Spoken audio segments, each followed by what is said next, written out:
If that looks like a rehearsal for an old Errol Flynn movie, it's not. It's a rehearsal from one of William Shakespeare's tragedies. Hello, I'm Joel Gray.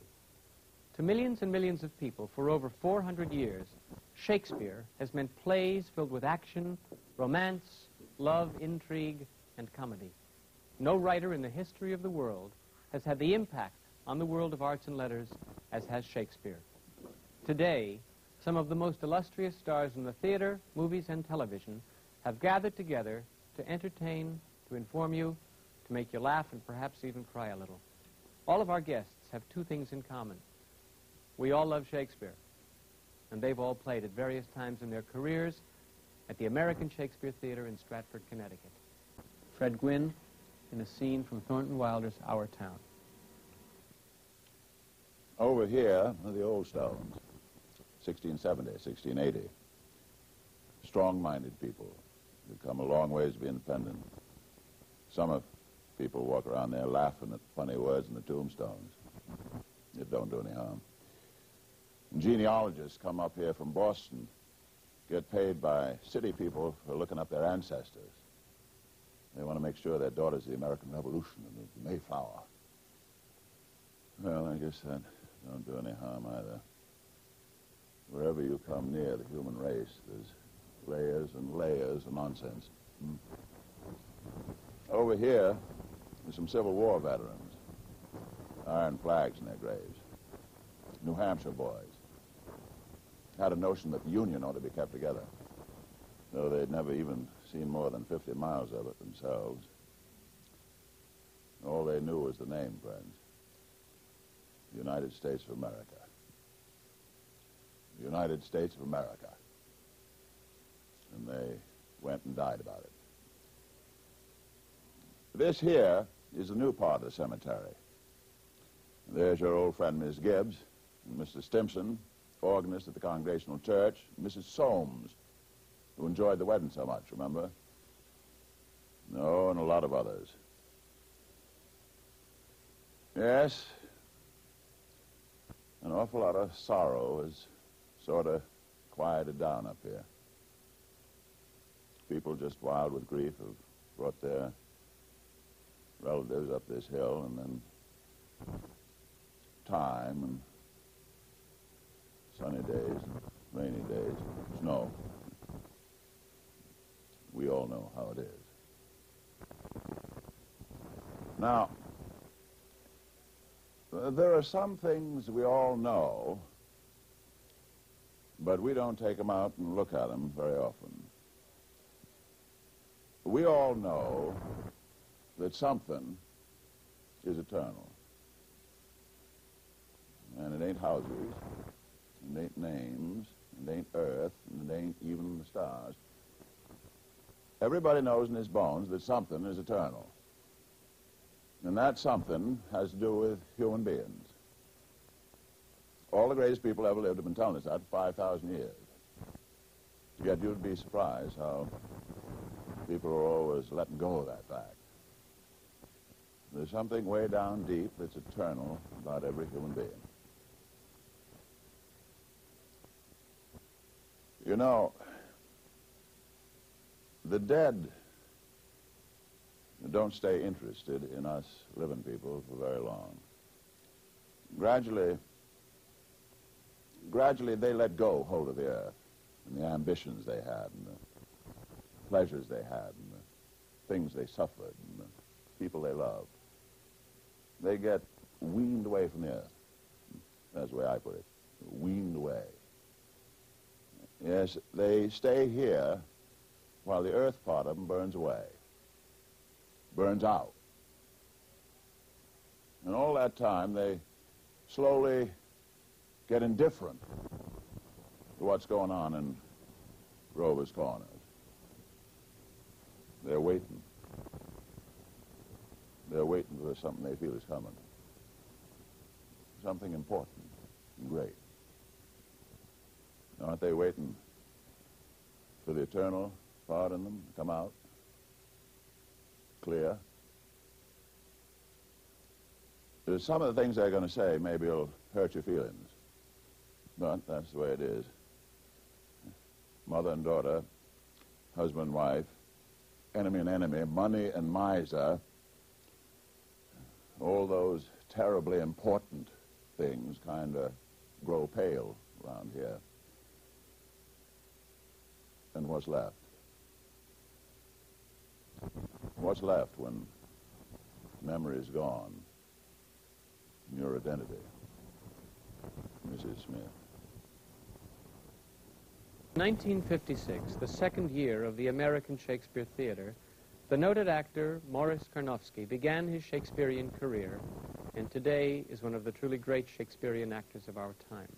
This past season, he repeated his role as King Lear, a role he played first at the theater in 1963. Today, he will recreate for us a scene from The Merchant of Venice, in which he played Shylock at Stratford in 1957 and 1967. In this scene, Bassanio is sent as an emissary for Antonio to borrow 3,000 ducats. Then Shylock directly confronts his inveterate enemy, Antonio. Ladies and gentlemen, Mr. Morris Carnovsky as Shylock. 3,000 ducats, and it's a good round sum. 3 months from 12. Then let me see the rate. The rate.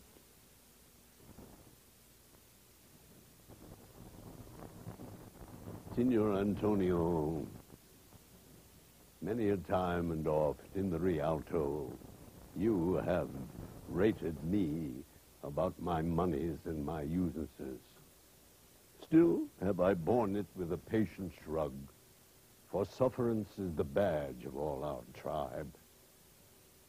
You call me misbeliever, cutthroat, dog, and spit upon my Jewish gabardine, and all for use of that which is mine own.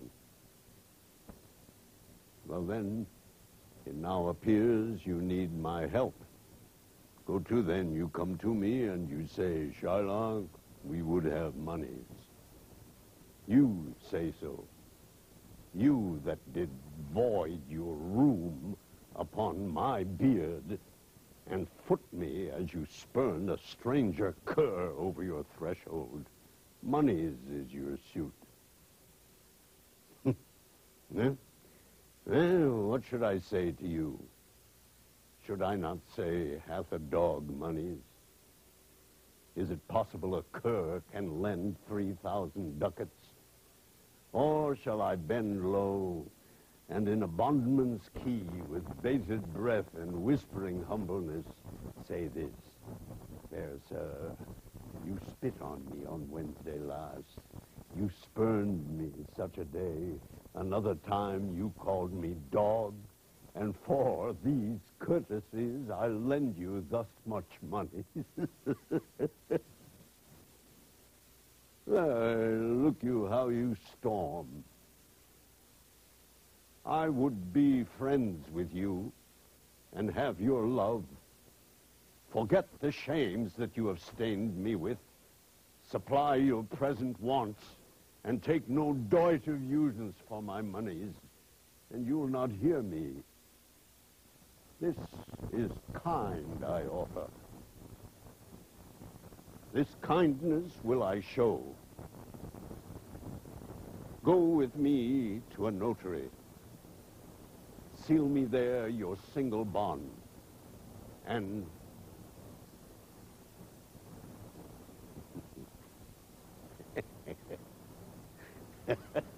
in a merry sport, if you repay me not on such a day, in such a place, such sum or sums as are expressed in the condition, let the forfeit be nominated for an equal pound of your fair flesh, to be cut off and taken in what part of your body pleaseth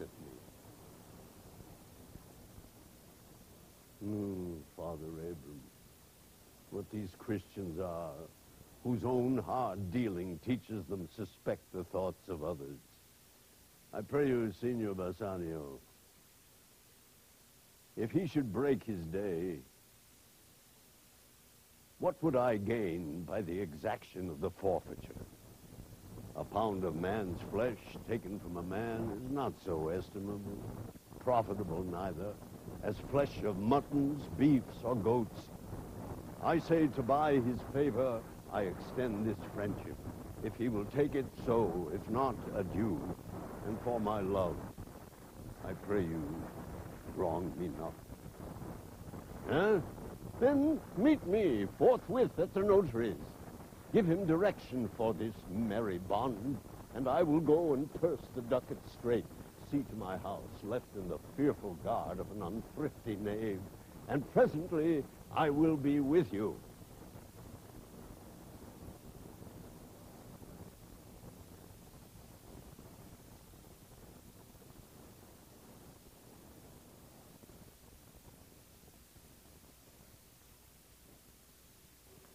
Well, that's our show, ladies and gentlemen. Some friends of Will Shakespeare and the American Shakespeare Theater at Stratford, Connecticut. La la la, je ne l'ose dire, la la la, je ne vous dirai, et la la la, je ne vous dirai. Il est un homme en ville qui de sa femme est jaloux.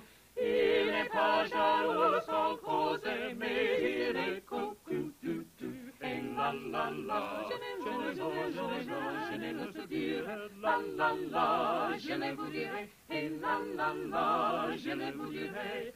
Il n'est pas jaloux sans cause, mais il est cocu du tout. Il a prêté si la mène au marché s'en va tout. Et la la la, je ne l'ose dire, la la la, je ne vous dirai, et la la la, je ne vous dirai. La la la, je ne l'ose dire, la la la, je ne vous dirai, et la la la, je ne vous dirai. Il est un homme en ville qui de sa femme est jaloux. Il n'est pas jaloux sans cause, mais il est cocu du tout. Et la la la, je ne l'ose dire, la la la, je ne vous dirai, et la la la, je ne vous dirai. Il n'est pas jaloux sans cause, mais il est cocu du tout. Il a prêté si la mène au marché s'en va tout. Et la la la, je ne l'ose dire, la la la, je ne vous dirai, et la la la, je ne vous dirai.